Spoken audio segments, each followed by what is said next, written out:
طيب. كان في حد بيقول فداني بدمه. ممكن سؤال أبونا؟ طب اتفضل يا فداني بدمه، اتفضل المايك واسأل أبونا. اتفضل يا فداني. فداني معايا؟ فداني فداني. وأقول مرة تانية مرحب بيك أستاذ أبونا ومنور، ويا ريت نشوفك كتير وعلى طول، وتبقى دائم عندنا. ناخد بركة كبيرة أوي. البركة روم على فكرة، الروم ديت مش قديمة، دي مكملتش شهرين يعني، روم جديدة. اتفضل يا فداني، اتفضل المايك معاك. وانا هشيل البونس من دكتور موت. بس ممنوع الشفايف والحاجات دي هي تتحط على التكست يعني. اتفضل يا فداني المايك معاك.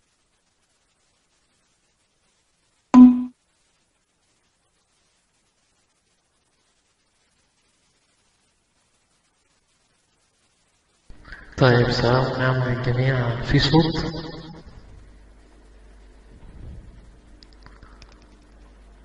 طيب، شكرا أختي مباركة على المايك. سلام ونعم وصفاء ويصة مقبل الأيادي. طبعا أبونا ويصة من الآباء الأفاضل يعني اللي بيقدموا فروم أبونا بسيط. وأنا بصراحة انتهزت فرصة بوجود حضرتك يعني في الروم، ويعني كان ليا سؤال يا أبونا، بس أنا ملحقتش أسأل المرة اللي فاتت عشان الغرفة قفلت بسرعة، وملحقتش أسأل حضرتك، وأنا عارف إن وقت حضرتك ضيق يعني، حضرتك يعني يا أبونا. هو بس يا أبونا كان سؤال سأل لي من صديق مسلم، يعني بيقول إن في اختلاف بين نسب السيد المسيح في إنجيل متى ولوقا،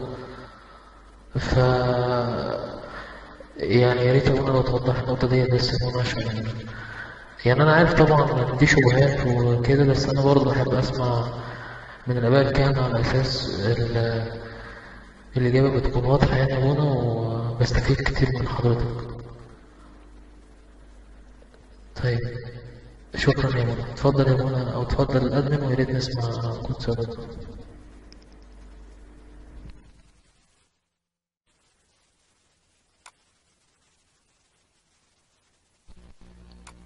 السلام والنعمة.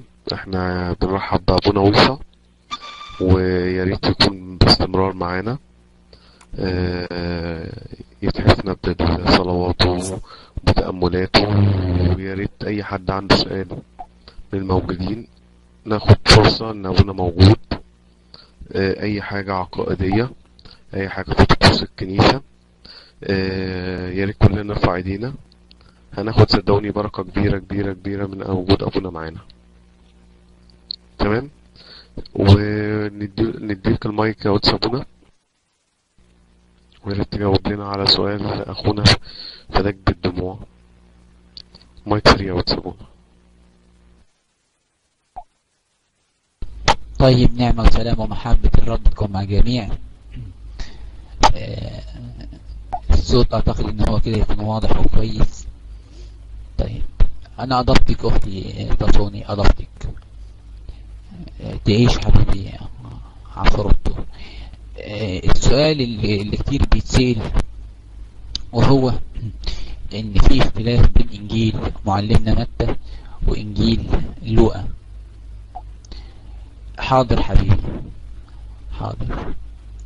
طبعا اللي يقول كده، اللي بيقول إن في اختلاف بين إنجيل متى وإنجيل لوقا في نسب المسيح، طبعا ده يدل إن هو ما قراش الكتاب كويس، وما فهمش الكتاب، وما استوعبش إيه اللي موجود في الكتاب. اللي بيقولوا كده بيقولوا إيه؟ إن في إنجيل متى في سلسلة نسب المسيح بيقول كتاب ميلاد يسوع المسيح ابن مين؟ ابن يوسف، ويوسف ابن مين؟ ابن داود. ده كده في إنجيل متى بيقول إن المسيح له كل المجد هو ابن يوسف، ويوسف ابن داود. أما في إنجيل لوقا في النسب بيقول إن المسيح ابن يوسف، ويوسف ابن هالي. قال له هو ابن هالي، ولا ابن داود؟ طبعا اللي مش فاهمين الكتاب المقدس واللي ما قروش الكتاب المقدس كويس، طبعا دي بتكون إشكالية عندهم. ازاي ايه ده، هو ابن يوسف، هو ابن هالي ولا ابن داود ولا ابن مين؟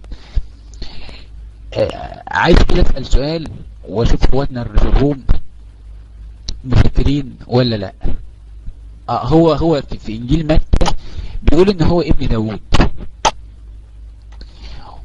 انما في انجيل لوقا بيقول ابن هالي. فدي بتسبب مشكلة اخويا عند الناس اللي هم ما قرأوش الكتاب المقدس كويس وما يعرفوش الكتاب المقدس. فانا هسأل اخواتنا اللي في الروم سؤال. في العهد القديم كده في سفر التثنية 5:25 بيتكلم عن اللي يموت زوجته، اللي يموت الست اللي يموت زوجها، حتى اسمها يعني بيت مخلوع النعل. سؤال، اللي بيموت الست اللي يموت زوجها بتتجوز مين بعده؟ السؤال ده حفظتكم. ليه اتجوزها يا اخو؟ عشان يقيم ناس. ده اللي حصل. ايوه صحيح، ان هالي او ان داود لما مات عن زوجته اتجوزها اخوه هالي. ففي انجيل متى ذكر ابوه اللي هو داود الحقيقي او ابوه اللي هو المفروض يبقى ابوه، وفي انجيل لوقا ذكر ابوه الجسدي اللي هو هالي. فاعتقد ان هي كده اصلا ما فيهاش اي مشكله يعني. فاللي يقول كده ان هو ما قراش العهد القديم وما يعرفش ايه اللي في العهد القديم وكده. فهمت يا اخويا فداني بدمه، ربنا يباركك. وانا يعني شاكر لكم جميعا، ومبسوط جدا بالخدمه هنا في الروم المباركه ديت. ربنا يبارككم جميعا. وتفضل اخويا الادمن المايك معاك.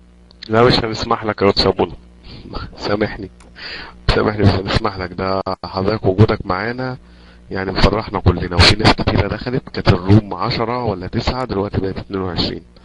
ف يعني يا ريت يا ابونا تكمل معانا، رجاء محبة.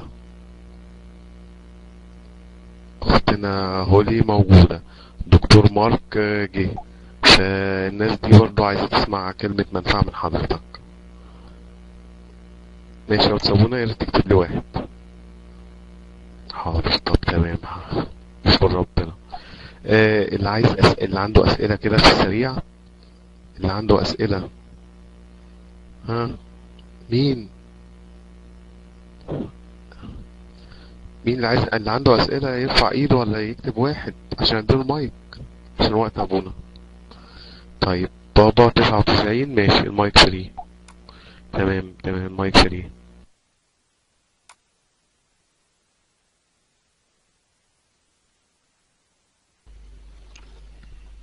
سلام ونعم للجميع. سلام بوسابونا. أسأل سؤال بوسابونا.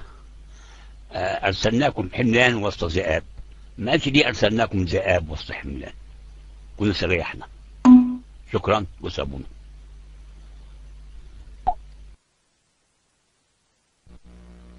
ماشي يا بوسابونا معانا. المايك مع حضرتك. طيب، نعمة وسلام وبركة الرب تكون مع الجميع. أتمنى أن الصوت يكون واضح. هو قال أرسلناكم ذئاب وسط حملان، لأن من المعروف أن المسيحيين ذئاب ولاد دين كلب. عليكم يا نصارى يا ولاد دين الكلب، على دين أبوكم يا نصارى يا ولاد دين الكلب. أب تهنية يا ولاد دين الكلب يا شوية بايم. يا أغبياء يا أولاد الوسط، مصدقين من عندين أم الصليب. عمل عليكم حوار يا أولاد المتنين. امشي يا كلب، منك ليه؟ اطردوه ده كله. كل الشلة الوسخة اللي دخلت دي تطرد. اطردوهم كلهم بليز. حطيهم في البانية تصوني. ماشي يا دينا؟ ماشي يا دكتور موت. ده انا هموت اهلك النهاردة ان شاء الله.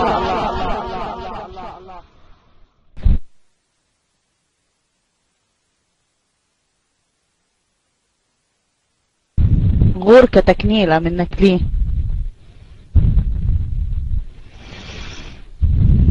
دكتور موت دوت.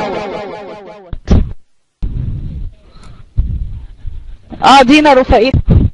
يلا بره بره. انت شايفاهم شلة داخلين طبيعي وانت تقول له يا قدس ابونا يا باتريك قدس ابونا ليسا غلط كمان يعني. طيب خدوا بقى المايك وسلام المسيح، انا لسه داخله دلوقتي. اوكي حطيهم في البان كلهم يا تصوني. اوكي يلا حصل خير. ومين مون ده كمان تبعهم ولا ايه؟ خدوا بالكم بقى. طيب معاكم المايك يا قشطه. انت حاطه دي ان دي، شيلي دي ان دي. تبعنا احنا مون انا معرفوش انا معرفوش. وبينزلوا اسمي الكلاب. يلا المايك معاك.